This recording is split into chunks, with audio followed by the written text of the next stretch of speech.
I had a fifth grade boy tell my daughter she deserved to die. That's the little opening they had, and they eventually hired They created that hate. They created it. Yeah. This is wrong. So we saw the underbelly of the beast, and I said, this is a reality I'm unwilling to live in. I'm unwilling to live in a society that tells my son he can't go to college because he's not jabbed. I'm unwilling to live in a society that says he can't go into the military or have a job opportunity because he didn't get something injected in his body. He cannot get myocarditis. He has a repaired heart. Yeah. So I got a taste of what's coming for all of us, and I refuse to live in that reality.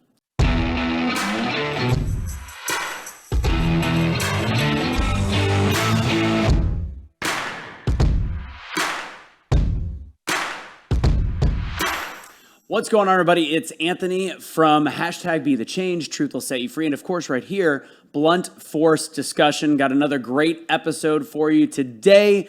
We're going to be talking to somebody that's actually deciding to be the change in their own community. And I wore a specific shirt: action over awareness. Take action over awareness. I think this was the fitting attire for today's episode. And if you like our gear, as always, go to awakenotwokestore.com. Again, that's awakenotwokestore.com. For the Area 52 TV crowd, welcome. Thank you guys for watching. I always ask if you could support me. Please go to patreon.com/bluntforcediscussion. Again, that's patreon.com/bluntforcediscussion. Working as hard as I can to give you guys really good conversations, information, and a little bit of entertainment and humor along the way. I do want to start with a couple ads so that we can get through them and just get fully into the conversation. So I'm going to start real quick with My Patriot Supply.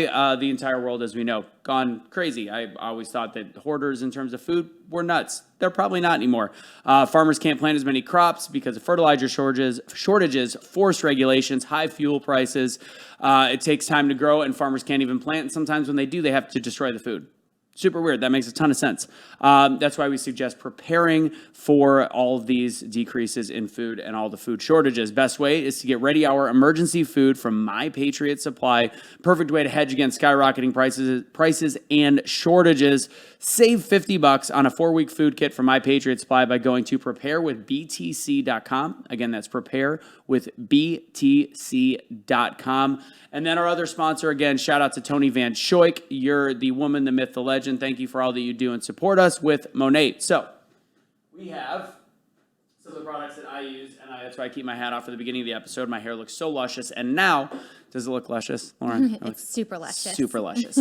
So we've got some of the different products. I use Monate Black. We also have the conditioner, and then their flagship product, which is the Rejuvenique by Monate. I use it on my face, on my hair. Good oils. All their stuff is vegan, cruelty-free, which a lot of times in the beauty industry means it's crap. This is not.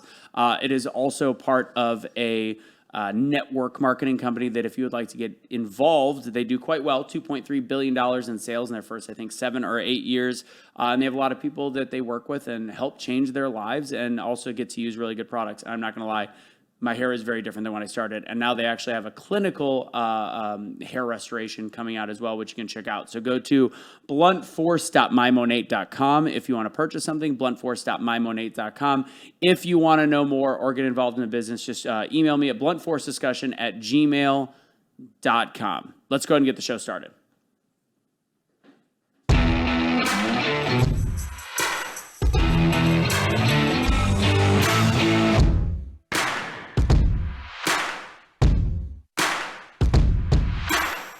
I'm really excited to have today's guest on because back when I thought I was alone and had no actual friends or people in my circle or people in the entrepreneurship world that also shared some of my conservative values and were willing to speak up about it, I happened to meet a gentleman and then was introduced to his wife and realized, oh, snap, we actually we're on the same plane. This is amazing. I love this.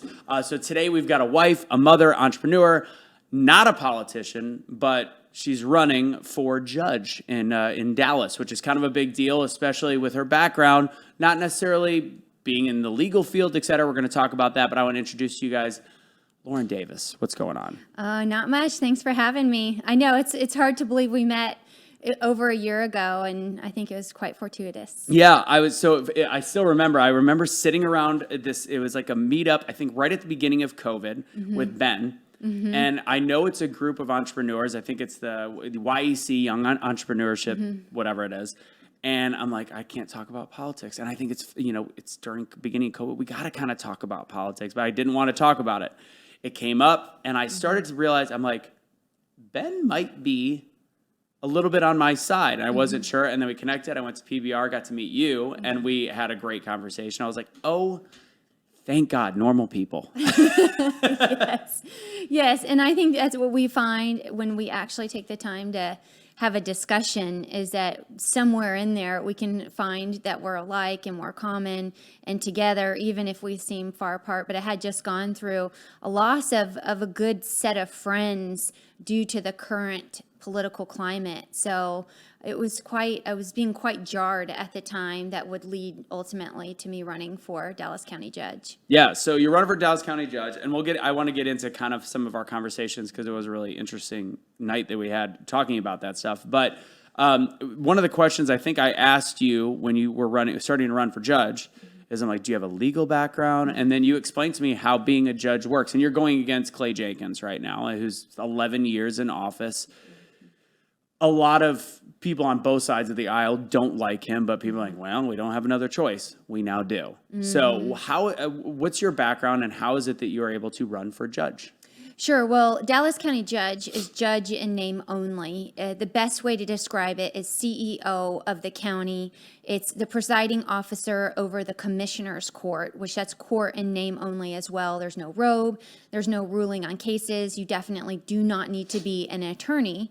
And so the best way to look at it is CEO, board of directors, right? It's still 1 of 5 in voting on just about everything. I'm still learning the position. It's quite in depth, and I'm committed to learning the actual position, not how people have been running it to date. So I think that's a very big distinction.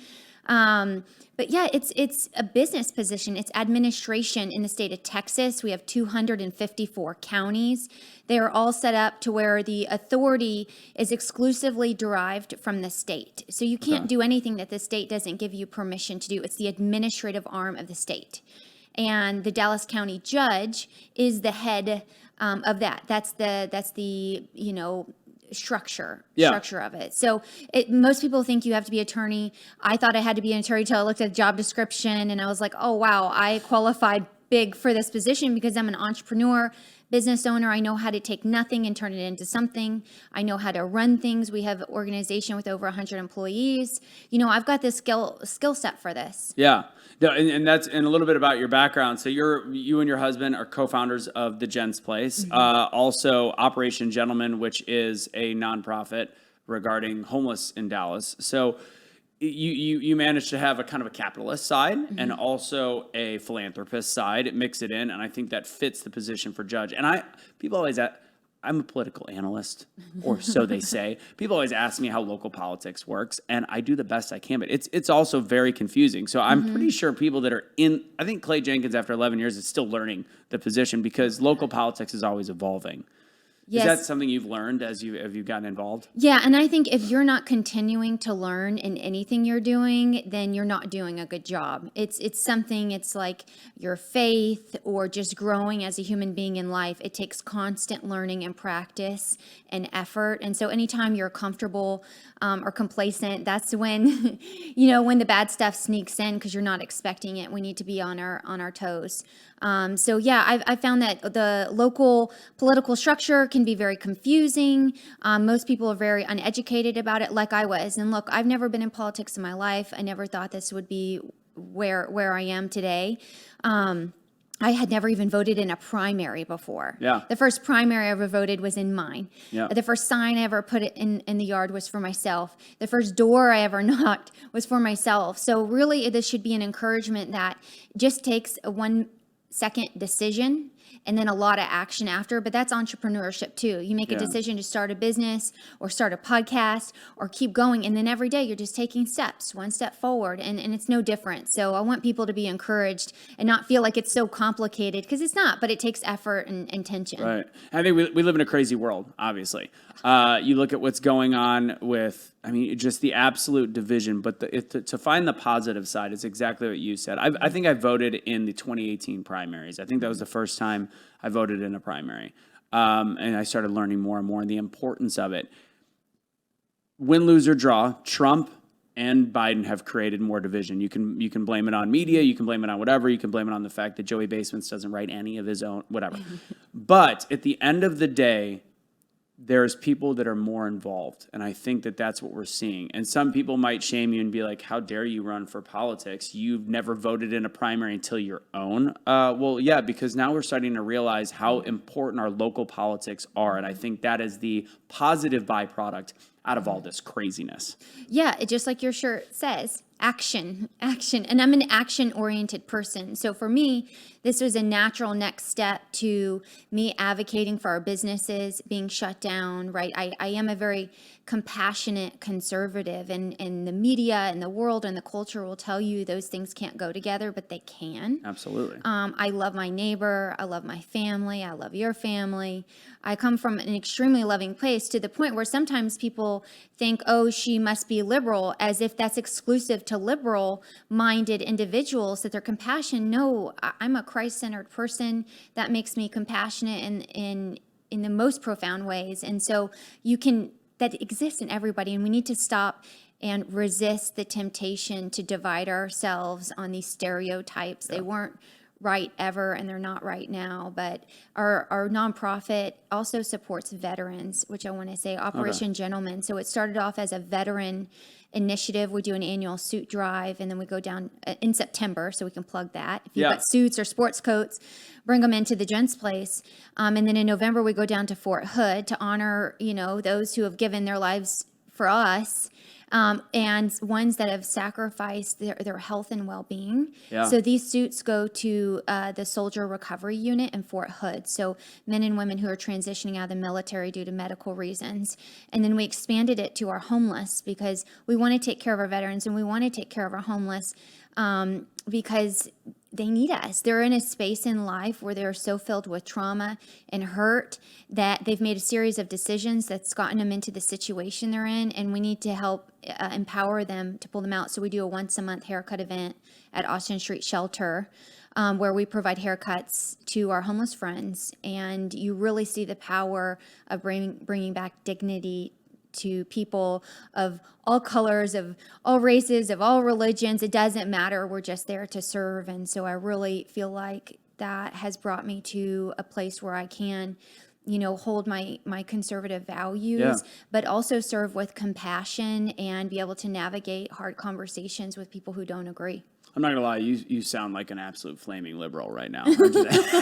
No, it's funny, because I remember even when I started Be the Change, the name Be the Change apparently is just because of what Gandhi and what it sounds like. One of my friends like, I would love to support you, bro, but I'm a conservative, and I'm like, same here. Like, it's more of it's the concept of, we have created awareness for long enough. Let's actually get involved and take action. I know I say that from somebody that speaks, but that's, to me, my gift. And when I can have the opportunity to take action and find things I can get involved in, I will do that. But you are actually doing it, which is so important. And people are going to realize, I think we're seeing more people like you, somebody that's a strong business owner, family woman that does all of the above, that can actually speak with compassion and love.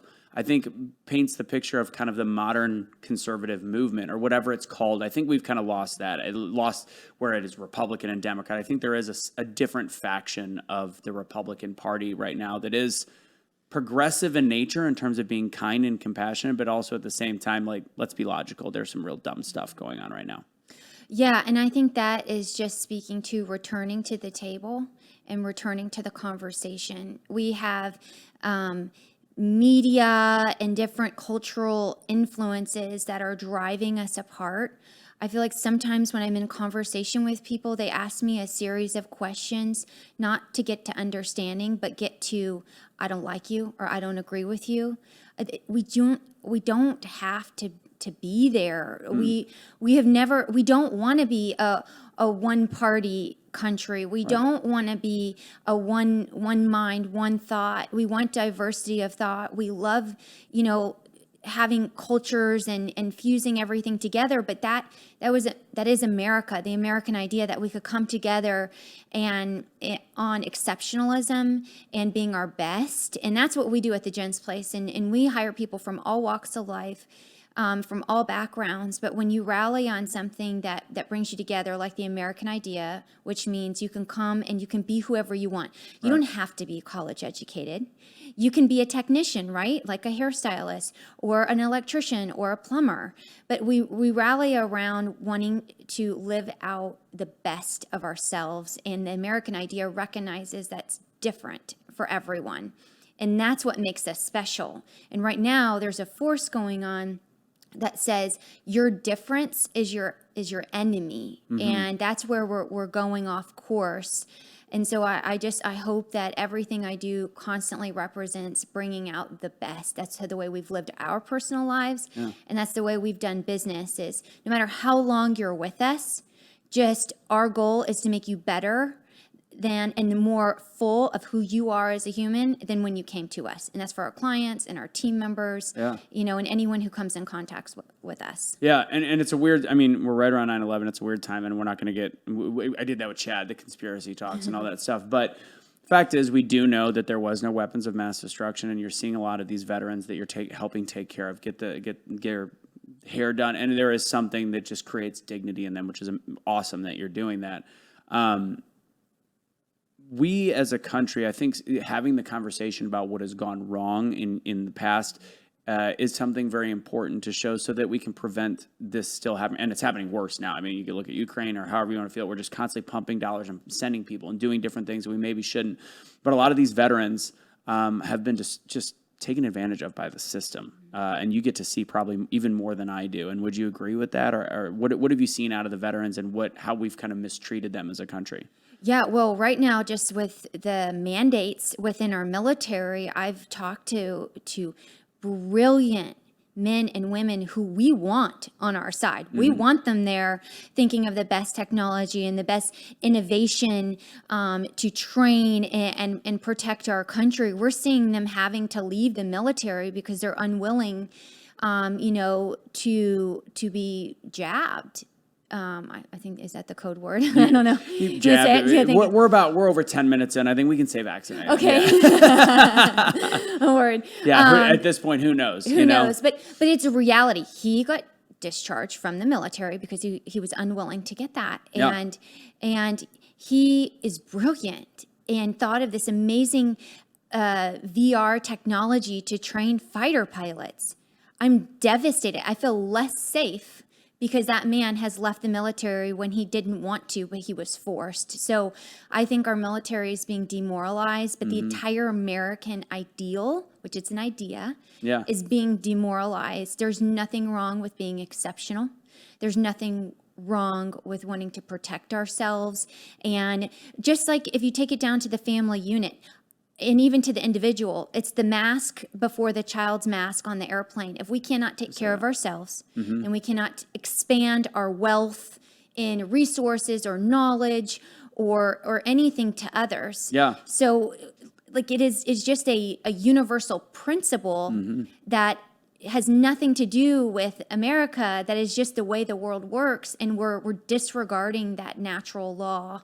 And we're going to see destruction because of it. We're going to see a demoralized military, a demoralized entire population. We stop caring about each other less when we're not empowered to be our best self. It's a really dangerous place to be as a society. Yeah, and a lot of the guests that I've had on here, we talk about it. It's a spiritual war. I mean, there's a lack of God, lack of religion, and it is. We have to take care of ourselves. I love the analogy of the mask on an airplane. We had Barb Allen on one of our last episodes, and she's a Gold Star wife, and not on the show, but we were talking in the car about it. And when you lose your husband or when you lose your partner, you get a lump sum of money, which seems like a fortune, but you're guilty about it. So what do? You give it to charities, you give it away, and the next thing you know, 5 years, 10 years, it's gone. And it is that thought process of, I hope that, and one of the things her and I talked about, we need to start talking to people that lose their significant other or get these lump sums of money for something that they feel is they feel guilty about, and realize, take care of yourself, invest in yourself so that you can do those same charities 10 years later more so on a higher level. Same type thing when we're looking at how we're treating the individual, treating people in our country, treating fellow. We have to take care of ourselves, take care of our businesses, actually realize that there is benefits to being exceptional, like you said, and move forward together. I have a question based off of, you have, how many kids do you have? Three kids. What's the oldest one? 16 as of Monday, which is shocking to me. Wait, how old? Wait, so what was the date on that? September 12th. Oh, that's Yeah. my mom's birthday. I'm the 7th. We're a bunch of 5 days later. I just turned 40. I feel really old. So in this day and age, I used to be in HR. I used to look at resumes and all these different things. Like, if you didn't have a college degree, I'm like, I'm sorry. Yeah. Like, things have changed so drastically because the level of entitlement and lack of true intelligence and logic coming out of college has become scary. Are you pushing your children that they have to go to college? Absolutely not. There's a million ways to success, and it's in the eye of the beholder. Some people's success is, like, for example, myself and my husband's. He left a huge opportunity to stay part of a company that ultimately went public because at the time, and his calling was to be an entrepreneur, right? We valued freedom of our time and charting our own destiny versus dollars in our bank account. But in America, that's for us to decide. Right. And some people are like, let's get the dollars in the account and then we'll move on to something else. It's to the eye of the beholder, but there's a million ways. We had a life coach in our business. He was a platinum partner of Tony Robbins and really changed our life for the better. Just really told us how to protect our emotional state, how to be intentional with our emotional state, how to be positive, empowered, and teach our team members and our clients to be that. And he told me this one time, he goes, Lauren, you keep using the word should. And he goes, you're going to should all over yourself. Yeah. And I'll never. And I think that is one of the ugliest words, honestly, that you can use on yourself or on others. Anthony, you should this or you should that. I mean, it just makes you feel literally like you got should on. Yeah, no, it's when somebody says it to me, it's like it feels like fighting words. Like, I should I? Should I really? Right, and that's your point about college. Yeah. You should go to college. That is someone who is placing their belief system onto another person, which dims that person's light. We should just have that accessible and available for those who choose to go. There's many paths, and we need to really dig deep as a society and into our individual selves and realize that and start appreciating every level of worker. I think it's funny you said it dims their light because the way you said it actually sounded like dims their light. Pun intended, but really. Pun intended. But it does because God called us. I have a biblical worldview. I believe in Jesus Christ. And he called us to express the gifts given by him. Yeah. And if myself as a human should get someone off their path to express their gifts given.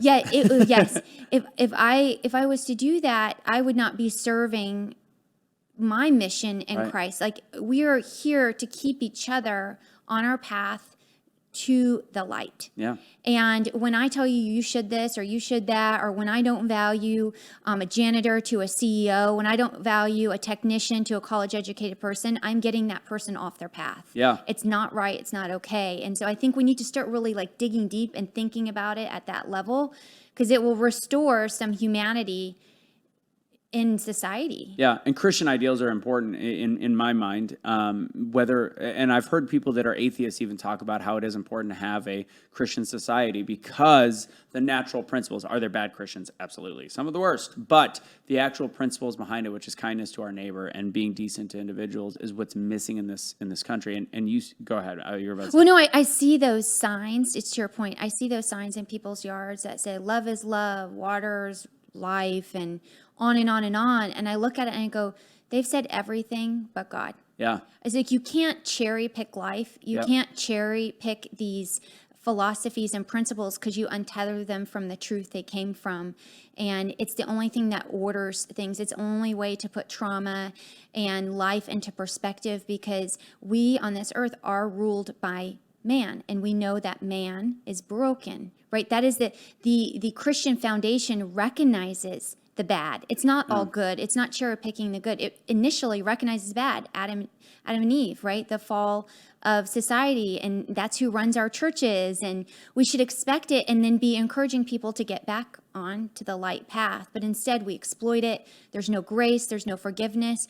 All the principles are right there for our taking, and we just keep trying to cherry pick them, and it doesn't work. Yeah, and I think one of the important things we have to remember, and I have this conversation a lot with fellow conservatives, and again, some of my ideologies are a little bit more liberal and open, but if we don't lead with kindness, we are shooting ourselves in the foot. And honestly, you can cherry pick Bible verses on judgment, but at the end of the day, the one overriding theme that you can't argue with is to be kind and to not judge others. Let that be a God thing. So when it comes to whatever hot topic we have, homosexuality, whatever, all of the different things, and we know all of them what they are, the importance at the end of the day is to lead with kindness. Yes. And I think that faction fracture, I guess you could say, in the Republican Party, there are those that have this modern point of view of kindness and others that are still on that smite thee, judge thee, that isn't the same, and I think that's hurting us. How do you feel? Yeah, judgment on both sides is wrong. It wasn't right then, it's not right now.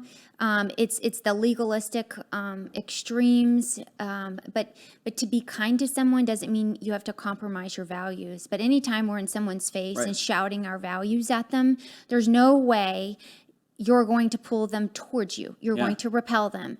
And if we really, truly want to be Christ-like people, who did he sit with? I always think about the story of the woman in the well, right? She was so cast out of society that she couldn't even get water with the other women.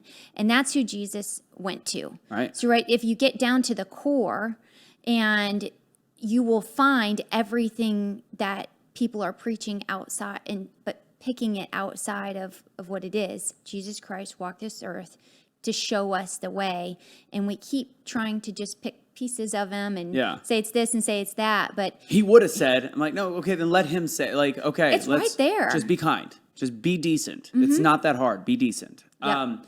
So here's a big question with Christianity, because as I said, I feel like we're in a religious decline. We're in a spiritual war. City of Dallas is a major city, and we'll get into how the election's going, but do you see your Christian values right now?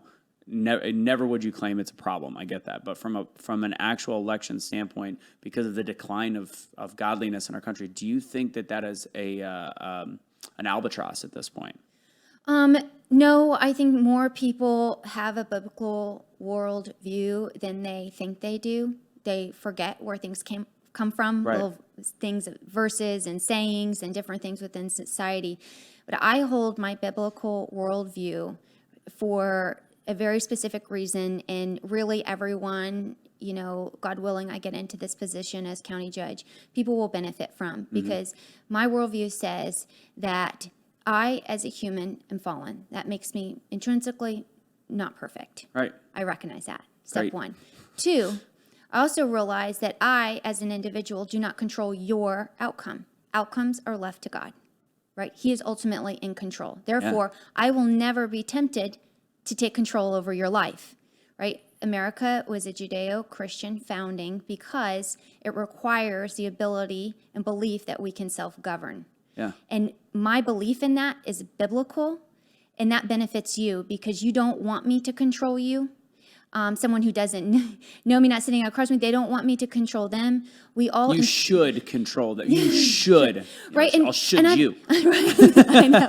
And I talk to people and they say, well, some people just don't get it. Yes, they do. Yeah. Yes, they do. Give them the opportunity to get it. Yeah. Give them the opportunity. And sometimes the kindest thing you can do is allow people to fail.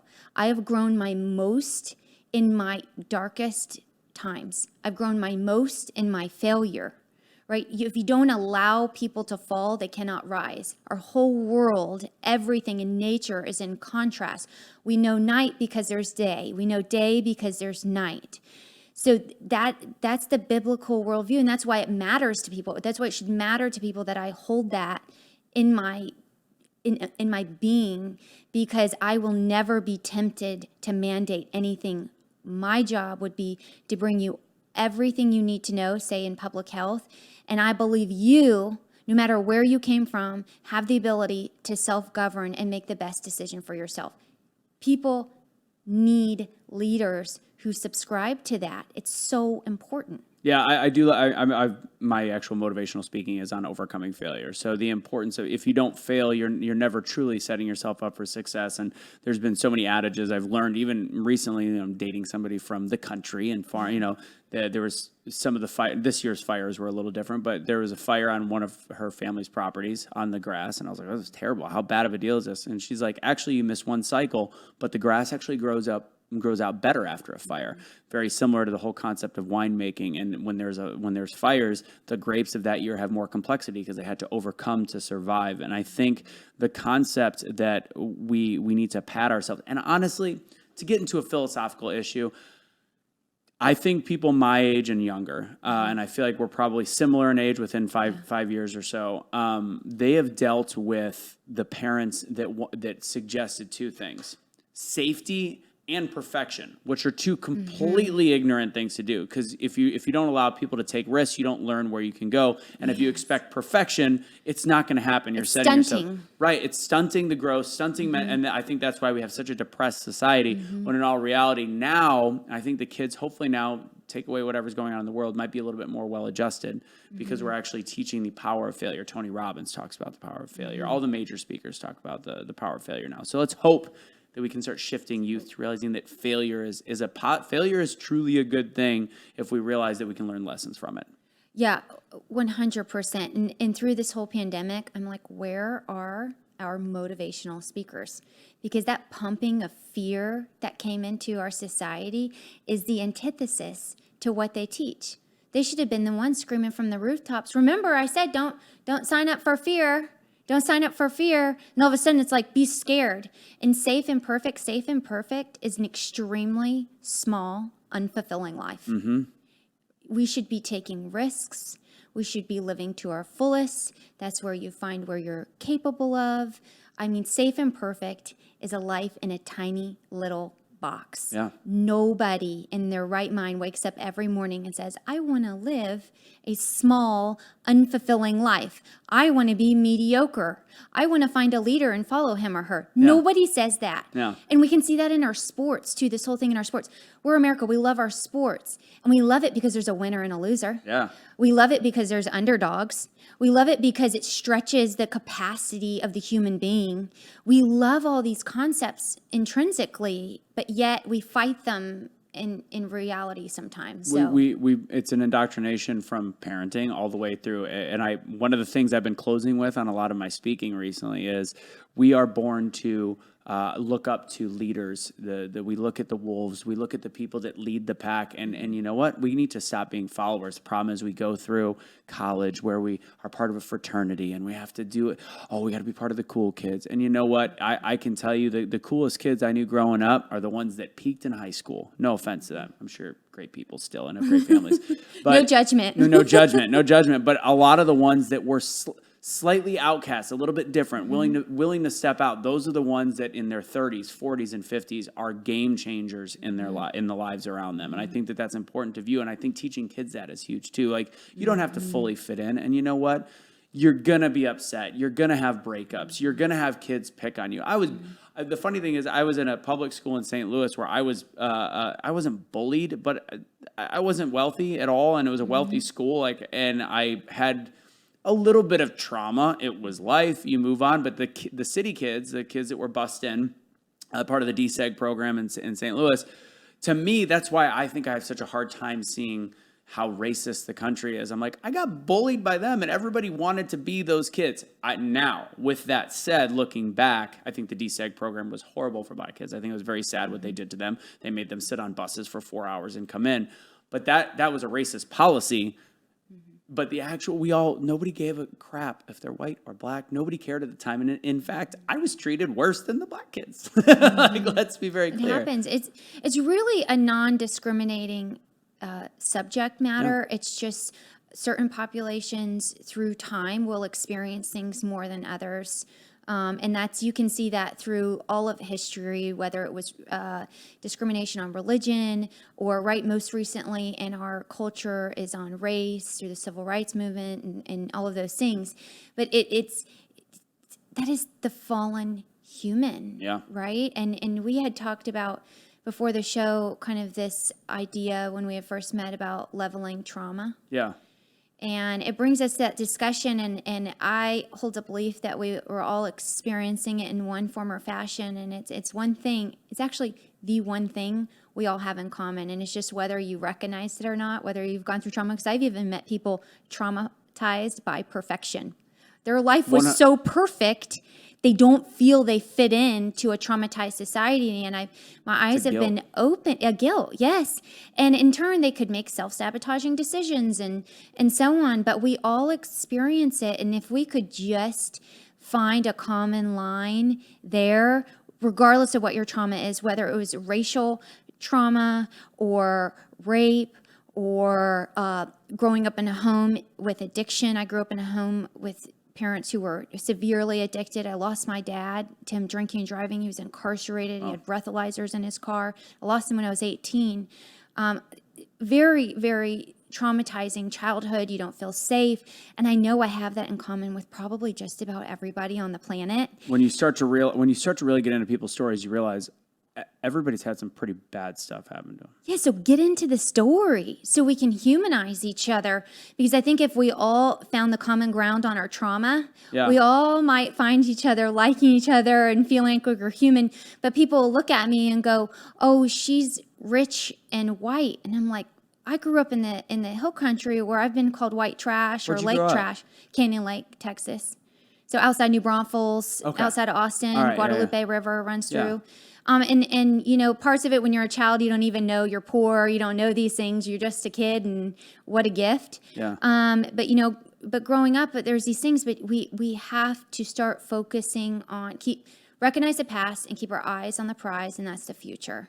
And recognize our progress. And so I just think we've got to control our focus. We've got to focus on what brings us together, what we have in common. And I argued the number one thing we have in common is all of our shared trauma.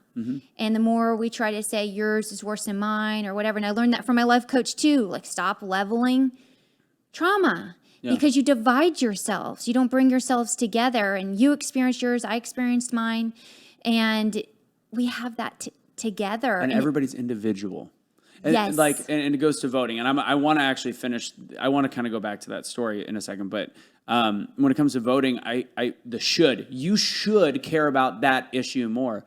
No, I shouldn't. Like this means more to me. My environment, my upbringing, my life is why this issue is what I vote on the most. Exactly. Maybe it's economy. Maybe it's pro whatever rights. Any of the different things. But you can't impress that upon other people because everybody has had a different trauma in their life or a different situation that has gotten to where they are. The interesting thing about motivational speakers during the pandemic, whatever, it was really interesting to see. So I was just getting into that world, and I ended up getting an invite to a Facebook group called Speak and Spill, which was some of the top 400 speakers in the country, people getting $25,000 an event. And I'm like, I shouldn't have even kind of been, but I had a friend and I got in there and I watched this group completely devolve. It was sad. And I'm like, you guys are the biggest motivational speakers in your field. And they went so woke and so left, and everything was, I mean, the leader of the group, Scott Stratton, one of the, I don't know if you've heard of him. He was a great speaker. He's very well known for his keynotes, great book. I think it's called Unmarketing.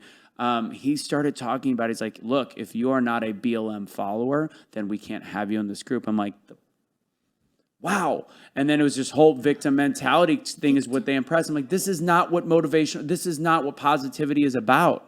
No, it's take your trauma and use it to inspire you. You're not a victim, you're a victor. Like there's so many phrases and things that people design these speeches off of, and they got hooked by fear. And I want to tell you a story of how much I don't subscribe to fear. My middle son, Pierce, has had 3 open heart surgeries. And that life coach, speaking of life coaches and being empowered, was in our life at that time. He was having his third surgery. First one was 12 hours at 5 days old. Next one was at a year old. And then the third one was at 8 years old, second grade. And he said, Lauren, this is the first one that Pierce can actually understand. He's talking to you, right? He wasn't even walking on his second one. And he goes, he only knows the reality you construct for him. That's it. Truth. So it's your responsibility to positively empower this child. There's no crying in front of him. There's no asking disempowering questions. Tony Robbins teaches the triad of emotions, right? How you create an emotional state in yourself and others is through questions, vocabulary, physiology, right? So the questions you ask yourself on a daily basis or ask of others has an effect on someone's emotional state. And so we said, not, Pierce, are you scared? Yeah. No, it was, Pierce, how great are you going to feel? I'm so happy for you. What a gift to live in Dallas, Texas. You have the access to the best medical community ever. It was so important. If people couldn't sign up for that, we said, you don't get to be around us during this time of life, right? Yeah. Whether it's my mother, father, whatever, it didn't matter. You can't sign up to be positive, empowering. You don't get to be here. And so what we did is he didn't realize he was going to have his surgery. So we said, we just decided to let him know 1 week before, because he had some intervention, a balloon angioplasty that did not work. And we said, we don't want him living in fear. Right. So we said a week before. And so we said, here's how we're going to do it. Pierce, I said, hey, buddy, unfortunately, the angioplasty didn't do everything we wanted to, so you're going to have a full open heart surgery. But we're going to go to Schlitterbahn. We're going to go to the water park. I was in New Braunfels, and it's whatever Pierce wants, right? Immediately shift off into something positive. And then when you get back, we're going to have a pre-surgery party. Invite all your friends, and we're going to celebrate how great you're going to feel after. We had a piñata, we had hot dogs, we had movies. That's cultural appropriation. Just kidding. Right. And we had, I'm from San Antonio. We always have piñatas, right? I love piñatas. But we did all this. And so he went into his surgery, not a tear, not fear. It was even delayed a little bit that morning. He sat there and laughed and had fun. He got out of surgery. First 24 hours was rough. And then next thing I know, he's pulling out his own IVs. He's asking me when his next play date is. He's like, when's my friend? When can I get back on my scooter? He got out of the hospital in 6 days instead of 12 days, they predicted. Wow. Right? So that's the power of constructing a reality around somebody. Words matter too. Words matter. Questions matter. What you put in your body or do with your body, working out, eating healthy, all those things, they matter. And if we're not encouraging our fellow neighbor and asking them positive, empowering questions and using positive vocabulary with them, then we are doing people a disservice. And I know nobody signs up to give someone a bad day or to pump fear. But that's what the pandemic did. It pumped fear. It's irresponsible for our leadership to pump fear into society in the way that it happened. And I reject it wholeheartedly because we designed our entire lives around not subscribing to fear and helplessness. And I feel like that's what our government did to us during the pandemic. Agreed. And we're going to, so Joe, are we at about 12, 13 minutes? Where are we at on the 50? We're at 41? Oh, God, killing the game. Excellent. All right. So with that said, let's really quick we're going to do a quick shot seat today, just to ease it up a little bit. And then we're going to get back into, before the end of at least first hour, want to make sure we talk a little bit about the campaign and what exactly you're running on and all that stuff. So it's time for the Don't Get the Shot Seat by Dr. Artis Labs.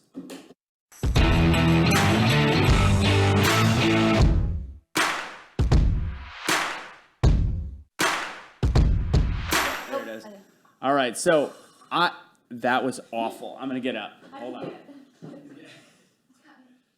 So I have a 10-hour drive today, and you're not much of a drinker, so the Don't Get the Shot seat is going to be water. Go ahead and pour some in. Okay. So a little bit about the Don't Get the Shot seat by Dr. Artis Labs. As a lot of you guys that watch know, I take a lot of these products now. Dr. Artis was a guest on the show. Always interesting. Make sure you check it. It's actually on the Truth Will Set You Free page. Very careful where we can actually put that episode out there. Conspiracy theories, snake venom, all that weird stuff. But he's got some great products. He's also a really great guy. He's also helping with the show.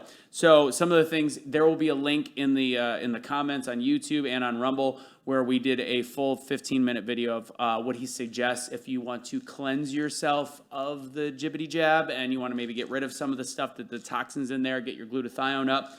Also, For me, just turned 40. We've talked about it. I'm sure if you watched the Chad Prather last episode with Barb Allen, we make jokes about me having to wake up and pee at 5 in the morning. Got Prostate Pro. I've been using it for a couple weeks. I make it to 7 a.m. now. It's getting a little bit better where I don't feel like I'm going to die. Also, Doc's Viral Defense. This is the one that will protect you from future issues. It's got things like selenium, quercetin, 5 other things, zinc. Make sure you check it out. Go to thedrartistshow.com. Again, that's thedrartistshow.com. Use BFD at checkout for 10% off. So let's get started. Here we go. Kick the tires, light the fires. These are just fun questions. Where, Okay. You know, whatever. Oh, you can pour a little water. I'll pour a little coffee. People are wondering what I'm drinking. Coffee in a cup. This is super weird. That looks like Espresso shot. looks like I shit myself. Is what happened. Delicious. Yum. Cheers. Yep. Did you drink in college, or are you just not a drinker? Just not a drinker because good old childhood trauma. My dad was an alcoholic. Valid. So Question from earlier, not really a shots at you question. You said you lost your dad at 18. Was that to jail, or did he pass away? he passed away. Car wreck, Car drinking and wreck. So driving. okay, I Yeah, wasn't last time sure. I saw him was my high school graduation. Gotcha. Very Wow. traumatic. Ugh. But love him. He did his best. Our parents do their best. But you know what? There's a lot of great parents that have kids that don't turn out great. And I think because the messaging, it's that same messaging where it's soft, like, yeah, I gotta protect them, and then here they end up. Whereas I had a great mom. Dad was good enough. He was disabled, but I think we get to a place where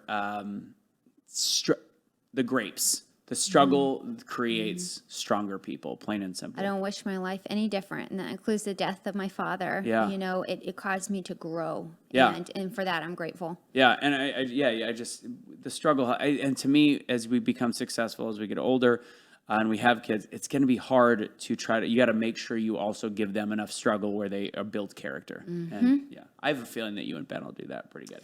Yes. Yeah. All right, Shot Seat's fun. So some of them are actual political questions, some are not. We'll start fun. What stresses you out on a daily basis? Oh my gosh, I can handle the big things, but the little things. You left your socks on the floor, didn't do the dishes. Absolutely sends me through the roof. Yeah. That would be to my children. Please pick up your that's stuff. directed. Okay, I didn't know if it was to Ben. Ben too. No, You know, man children. Do you really think that Biden thinks he can cure cancer? Oh my goodness. I do think he thinks so, and it's unfortunate that he mentioned the vaccine as that. That is highly suspicious to mRNA me. will cure, an mRNA variation will cure cancer. Yeah, I'm throwing a red flag on that play. Because the numbers, according to the DOD, are showing that it does quite the opposite when you use that technology. I just prefer government to not meddle in healthcare and medical stuff at all. Yeah. Fund a grant to a free thinking scientist, and I'll be better with that. Yeah. I don't know if you follow Bobby Sausalito or Take Naps. I reference him a lot on the show because he's hilarious and he is brilliant in terms of his last thing was, I love this whole talk about how much money we're spending on cancer, and we ignore the 700,000 or 800,000 people that die of heart disease every year. Yet we don't actually ban some of the products that, you know, as a small government guy, there's some stuff we shouldn't be allowed to eat. Yeah. And we just keep putting it in our foods, and we allow it, and we don't subsidize health. Yeah. Yep. I don't believe government belongs anywhere near any of that. I really. Yeah. The medical community needs to stay separate from government. Right. I I agree, but I'm also torn because as we know, our FDA we've allowed more chemicals in our foods and our pharmaceuticals than any other country in the world. So I want the government to step in. Problem is the government is collecting money to keep the crappy products in there. An honest system works, but you've got dishonest people running something. So in theory, those things should be benefiting us. But unfortunately, it's gotten in the hands of people who aren't respecting the office and the leadership position they've been put in. So speaking of food, if you could only have one food the rest of your life, one meal, you would eat it constantly. Not your last meal. You get to live, but you can only eat one thing the rest of your life. What would it be? oh my gosh, does it actually have to sustain me? No, it's just whatever. It will sustain you no matter what. I mean, even if it's a potato chip, it will give you all the proteins you need, but it's the one taste you can have the rest of your life. A Reese's peanut butter cup. Good choice.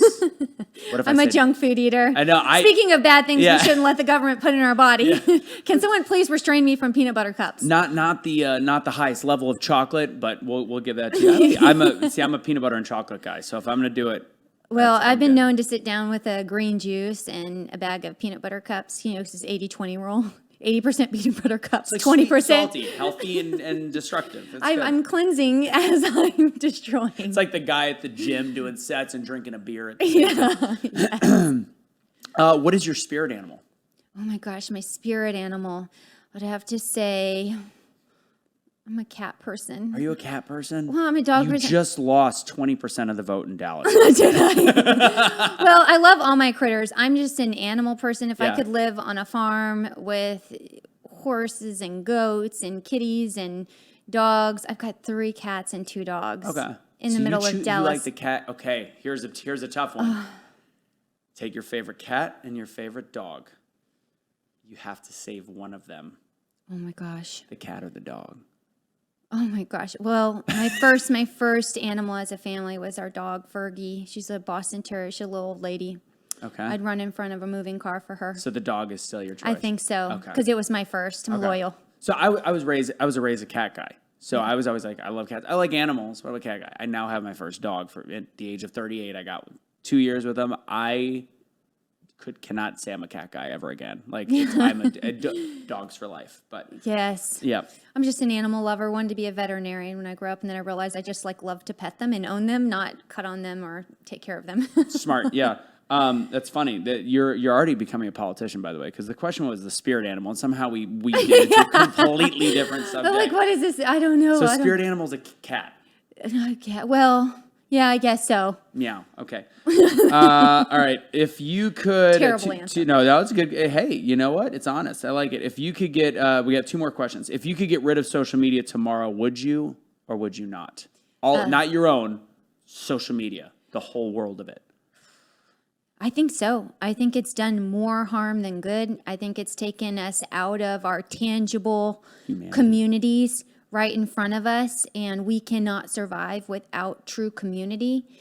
There are way too many predators online. It's causing people to not be their real selves. I mean, I remember back when I was young, 17 magazine and Vogue, and I was a big fashion person. I went to fashion school, a little tidbit about myself, FIT in New York City. Okay. I went straight from the country to FIT. I was like, oh, I'm going to design runway shows. I'm going to do Your textiles. old friends hate you then if you're a conservative. Yeah. I went Yes. to art school too. Right, yes, I know. I'm People think I'm literally the devil. Yeah, I don't necessarily fit any mold, which I'm proud of. But there's so many predators out there. It's not bad. okay. It's not okay. The whole virtual school just gave a doorway to predators into our families.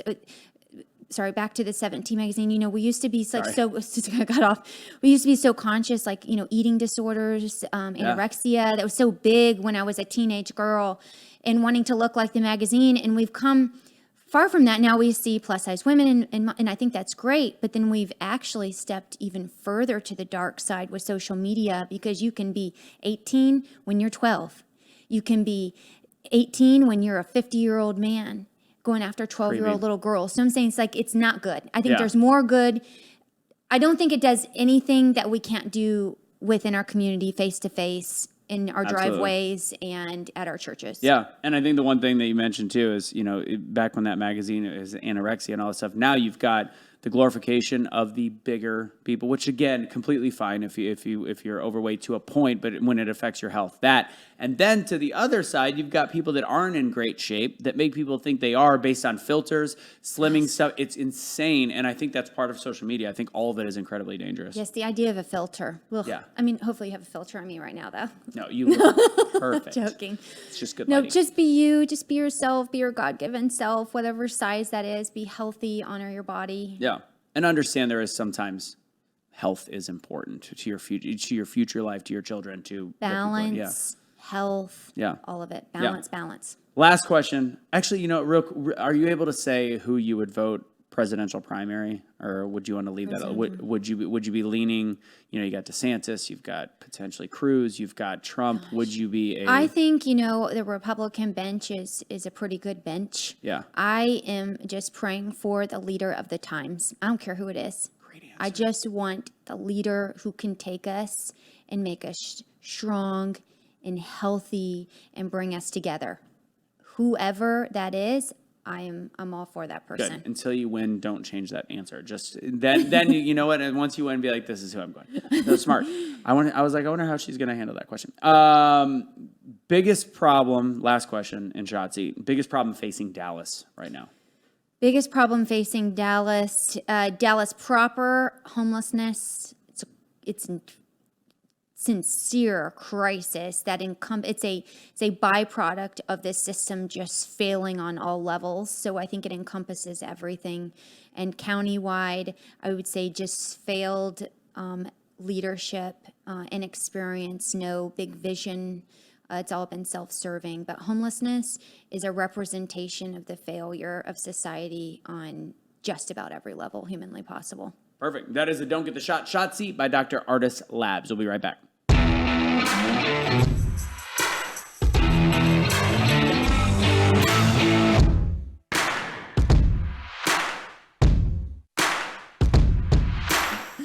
All right, Lauren. So before we wrap up the first 58 minutes, and then we'll do about 15 minutes of bonus afterwards, what's going on with their campaign right now? How can people support you?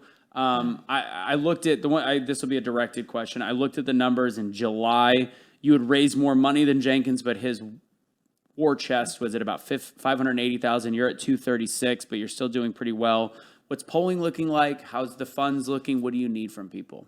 Yeah, we are in striking distance. The overall county is only a +4 Democrat. So, I'm not really into this partisan politics to begin with. The position really isn't partisan, but it makes us run on a ticket. Yeah. And I mostly identify with the Republican Party, and so that's where I'm at. And Jenkins had the Democrat ticket. But it's a +4 Democrat, which means it's within the margin of error. Mm-hmm. So with a lot of hard work and getting the message out, we win. Yeah. Hands down. I mean, it's possible, and I think people need to know that. Yeah. And the way we get the message out is either donating, so I can send mailers and advertise digitally and reach people, or using your own sphere of influence to tell people about me. My website is davis4dallas.com, davisfordallas.com. But we are outreaching to the community in all different ways. So the best way they can help me is just mobilize, whether that's time or money. Got it. So again, that's davisfordallas.com. Mm-hmm. And then in terms of where you're at, you mentioned the polling. Do they not do full polling? I couldn't really find it. Do they not do polling for for county judge? Yeah, we've done our own internal polling, and that's where we kind of assessed the whole Dallas County, which is where I got the +4 Democrat. Yeah. And other national polls are showing the same thing.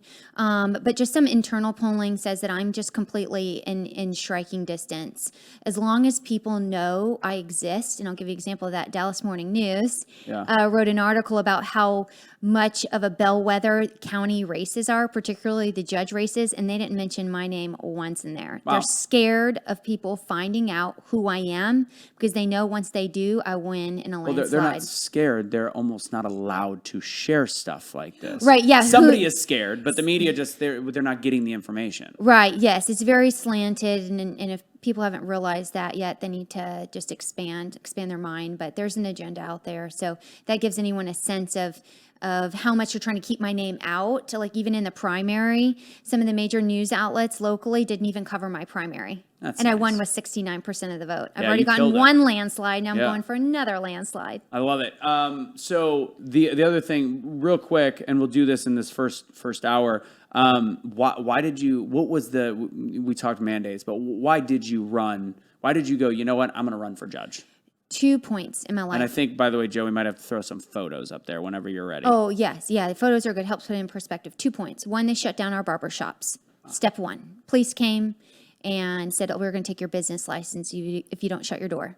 Step one. Step two, that was 2 years later. We fought the mandates in Dallas ISD.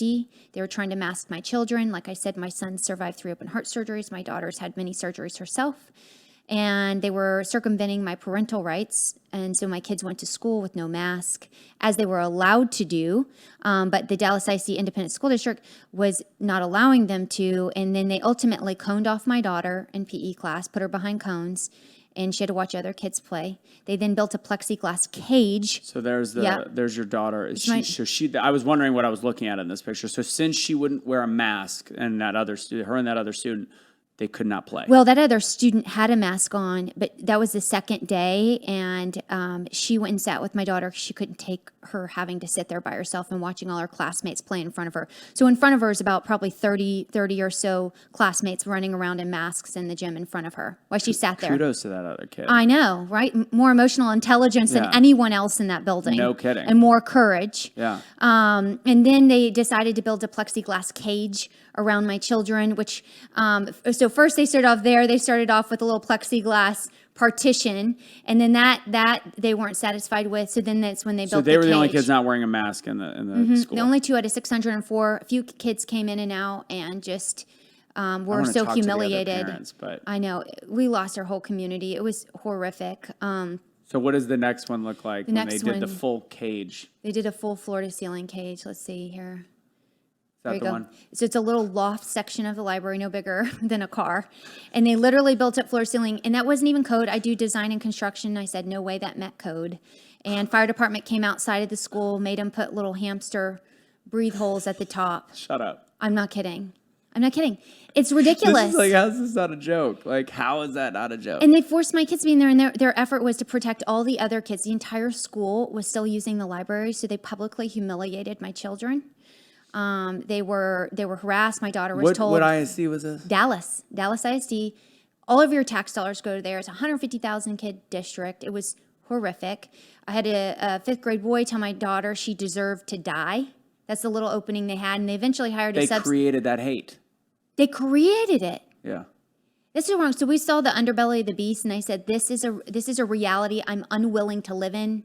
I'm unwilling to live in a society that tells my son he can't go to college because he's not jabbed. I'm unwilling to live in a society that says he can't go into the military or have a job opportunity because he didn't get something injected in his body. He cannot get myocarditis. He can't. He has a repaired heart. Yeah. So I got a taste of what's coming for all of us, and I refuse to live in that reality. And so I did something about it. And we're more of a free state than most places. So just imagine other Hello, places. this is Texas 911 to the rest of the country. Yeah. It's not good here.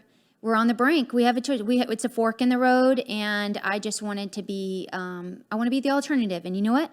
If people vote, and they want to be told what to do and be mandated to death, then I suppose we get the leader we choose. And I'm just asking people to choose something different. Give me a chance. Allow me to run the county like I've run my business. You can walk into any gent's place and you can find out what kind of leader I am. But just give me a chance to make it better for all of us. And that's what I really, really plan to do. So voting's November 8th. November 8th. Joe, where are we at on time? 101. Excellent. All right. So I'm going to go and wrap this first 58 minutes for the Area 52 TV. I'm going to come back. I want to ask a question. How can a judge control mandates? So we'll ask that when we get back. Can the county judge, what role? Because we don't, again, I have no idea what politicians do. Like local politicians, like who does it? Everybody asks me. I've got no idea. So we'll ask that question. We'll finish the conversation on leveling trauma. And if I've got, and the overall vision for the country, which I think we've covered, but I think we'll get a little bit more into it. Maybe a little bit about parental rights and Uncle Tom. We'll do that in about 10, 15 minutes. We'll keep it short. And that is an episode of Blunt Force Discussion on Area 52 TV if you're watching, but we'll be right back with bonus.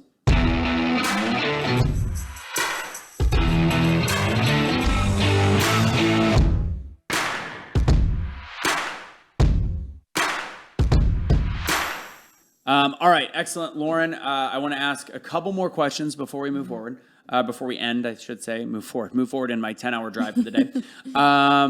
So the question becomes, obviously, one of your inciting factors or your main inciting factor was mandates on your business, mandates on your children, which it's hard not to laugh at what the heck that was. But it's also incredibly sad that this is in America and in Texas nonetheless.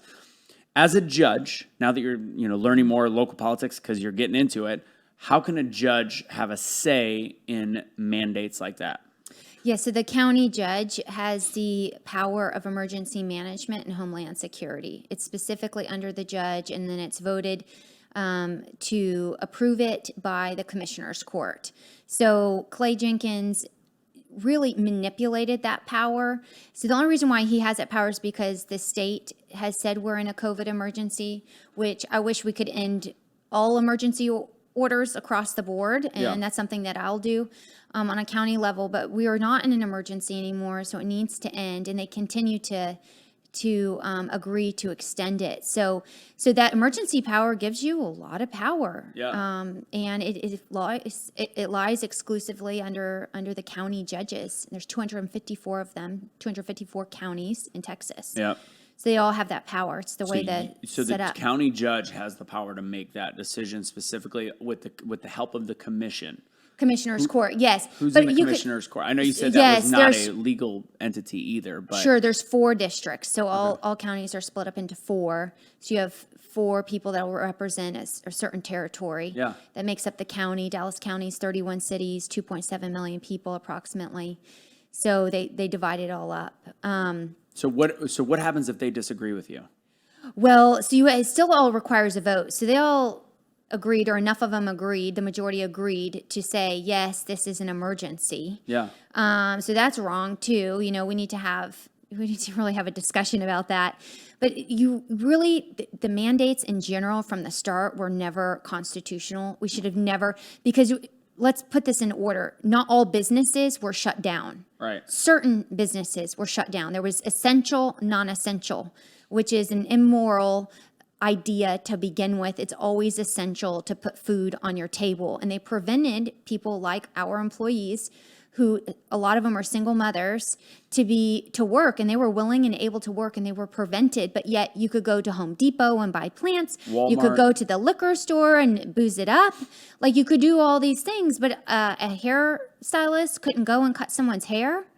It was just arbitrary, illogical, and unconstitutional from the start. Right. So really, that position does not have that power, but it does have the power to call an emergency and bring in funds for that, et cetera. But like maybe a tornado or a natural disaster, not a 2.5, 3 year ongoing quote unquote pandemic.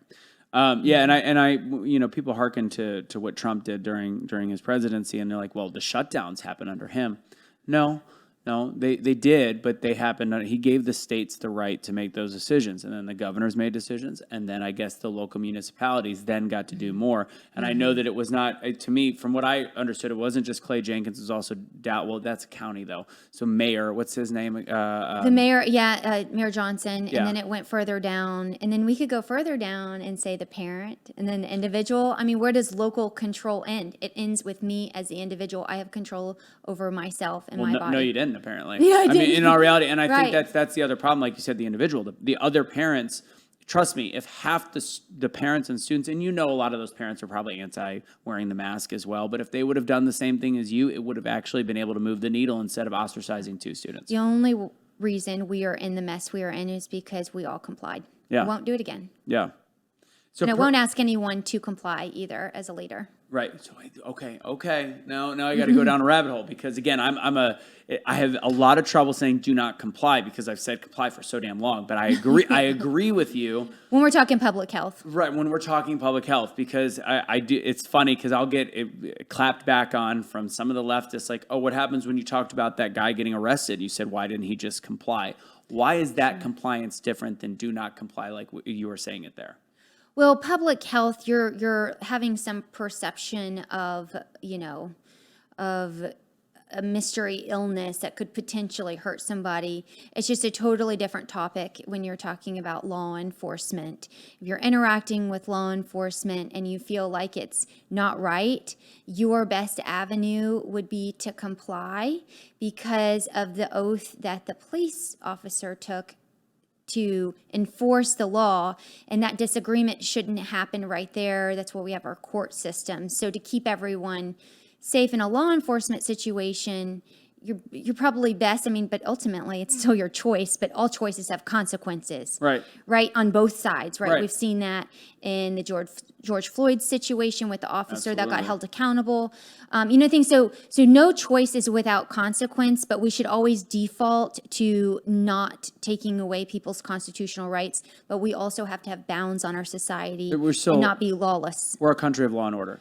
As Clinton said it, Bush, Yes. like we've all said it. The Democrats, left, we have to realize that, otherwise We cannot blur the lines of law and order, because our police officers, our sheriff's departments are the fabric, the yarn between chaos and order. Right. But again, we're a fallen people. There are going to be mistakes, but we cannot erode the institutions. They keep our country intact. We have to have faith in our elections. We have to have faith in our law enforcement, in our medical community, and our government. And that's where we're at such a breaking point right now, is because we've lost faith in just about every institution, and that is dangerous. That is on the verge of anarchy, which will come for everybody, the rich and the poor.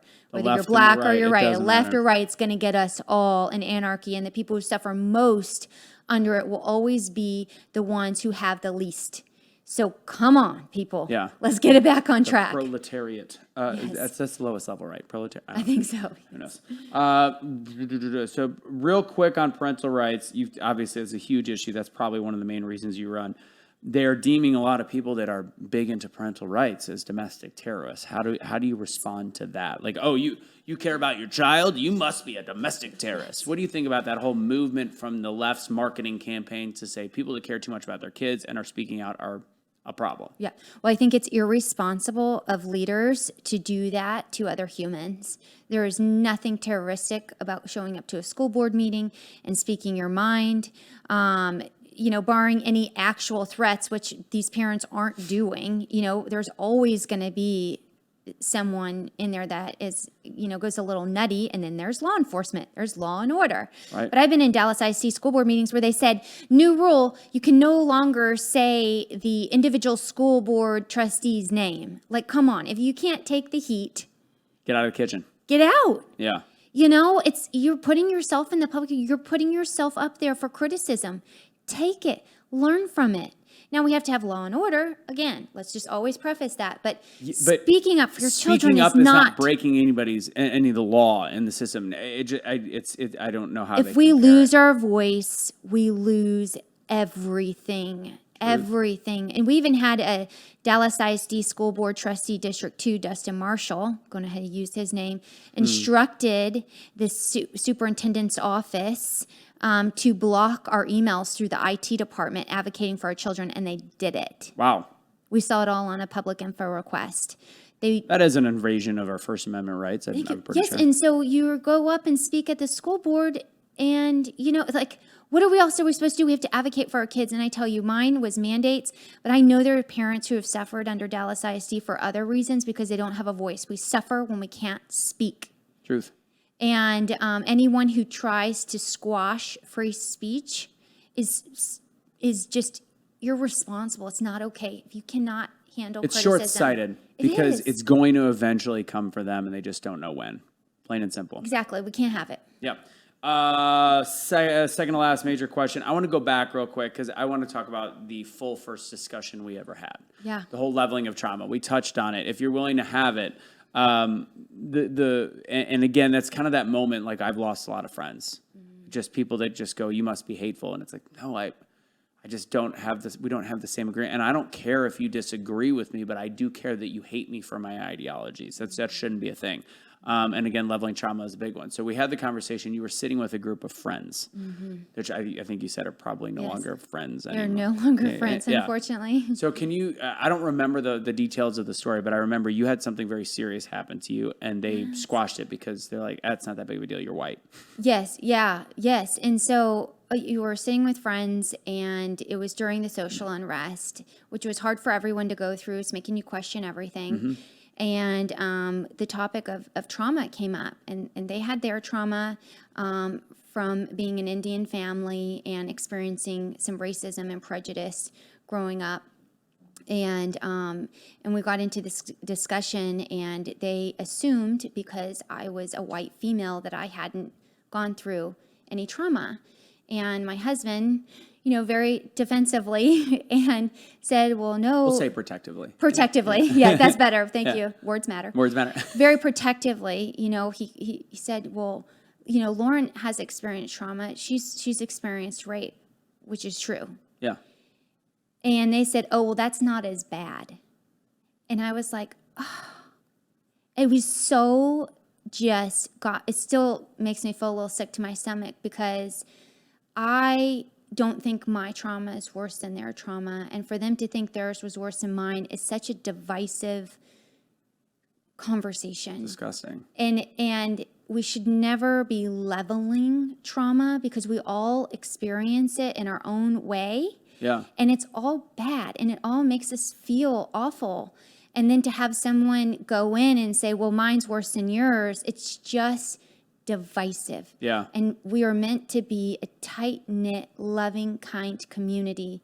And empathy is not bred in leveling trauma. Right. Empathy, if you want to be an empathetic person, is to be in trauma, in that emotion with someone else, and to say mine's worse than yours or yours is worse than mine. Or completely just disassociating them, like or dismissing someone's that's trauma. what it is, Yes, or dismissing someone's trauma. Even someone's traumatized by being a trust fund kid. Yeah. Right? It's dismissive and divisive, and you cannot be empathetic. And I think as a people on both sides of the aisle, or from where we come from, we're all striving to be more empathetic beings. And the only way to get there is to sit in trauma with others, and that's usually by sharing in it. Yeah. Because regardless of what happened to you, the common experience is pain. Yeah. And we all have it, and we should talk about it. We should Embrace be in it together and realize we're Embrace all it. going to go through stuff. And I think that was one of my favorite. Right when I met, I was like, all right, you get it, you've dealt with it, and then at the same time, you were able to say, like, I'm not saying it was worse than, but to completely dismiss it because of my skin color. So you even could see the struggle of minorities and what they've gone through. Yes. Like, one of the best responses was the TV show This Is Us, which I was just like, please don't go woke during the George Floyd stuff. Mm-hmm. Don't go too far woke. And that's, to this day, one of my favorite shows. And Randall, the black character on the show, they brought it up and they touched on it perfectly. He never talked about it. He's like, do you know what it's like to be a black man and not, and this is a very wealthy character, and he's had a lot of privilege, and the way that he related it to, he was exhausted. I was like, that's a great way to explain it. Yes. He's exhausted from seeing it, because yes, we see every time it happens on TV. So I get it. So there is a trauma there. Now, if they would have been like, do you know how difficult it is to walk outside, know that we can be killed any second? It's like, okay, that's totally not accurate. But to say you're exhausted is such a fair level of trauma. Mm-hmm. And to realize, yes, I don't want to compare your rape to their life and the ridicule they've gone through, but to dismiss each other is just, it's on a macro level, just ignorant. Don't dismiss anybody. Sit in the trauma with the person if they have the guts to share it with you. Yeah. Because it's not easy to put yourself out there and to express your pain. Yeah. But to internalize it and to hide it and to pretend it's not is what breeds our addicted society. Yeah. Because you're drinking it away, you're eating it away, you're shopping it away, name it. Yeah. What are you doing? Everyone's got it in their life. And so our opportunities to express it to each other in conversation is just so important. So just please, as just like a call to humanity, if someone expresses their trauma or pain to you, just sit in with them. You don't need to fix it. Yeah. You don't need to explain it. Just be like, oh, that hurts. I hurt for you. I hurt with you. Yeah. I hurt with you. And you will just find yourself connected to humanity like you never thought you could experience. And that's truly, I know we need to wrap. That's truly the life experience. What I want to bring to the county is that I just want to sit in the experience of living in Dallas County for all citizens and work to make it better. Yeah. I just want to work to make it more fruitful and prosperous for everyone. Great. We don't need to talk about Uncle Tom. I'm actually having Chad Jackson on. It'll either have been last week or next, depending on when I air this one. But Chad will be on from Uncle Tom. I saw you there. That's what made me think of it. Yes. No biggie. So final words. You just did great. Obviously, kind of encompassing what you would do for the city of Dallas. Is there lead the city of Dallas and your view and your vision for this country in a final. What can you say? What's a great snippet I could put out there of why Lauren Davis needs to be county judge in Dallas? Yes. So in my small but large way as running for Dallas County Judge, it is a call to return to conversation. Democrats, Republicans, Christ followers, not Christ followers, whatever your I am statement is, I want you at the table. I want the conversation to be restored, and I want us to identify who we are and where we're going. And our country is America. It's an exceptional idea. I still think it works. It's freed the most men and women across the entire world. And it's a call to return to the table. I love it. Just like this table right here. Like here. Like, come on, we need a few more people here. A few more people. Ladies and gents, those that watch the episode, first off, good luck, and we'll be watching. I'm not living in Dallas County anymore. I'm out. So it's okay. Everyone you know, tell them. I'm just gonna yell it at the top of the rooftops. And I'm so happy that we met a while ago, so it works out great. And we've got here, and we get to have somebody that will have influence over the city of Dallas, a city that I used to live in, a city that I still truly love. It's just gone a little far off the edge. And hopefully we can bring it back with people like Lauren and her husband, Ben. Thank you guys for joining. Please remember, if you like the gear, we, of course, have the Unvaccinated Lives Matter shirt. We've got Action Over Awareness. We've got a whole new line that I just brought out with Live Life Like 9/12/01, which I think we all get that, where we can come to the table, sit with each other, talk about things, and move forward as a country, and have blunt force discussions like this. If you want to support the show, please go to patreon.com/bluntforcediscussion. Again, that's patreon.com/bluntforcediscussion. Again, it's awakenotwokestore.com for the gear, Awake for 15% off. And we'll see you next time. Take it easy.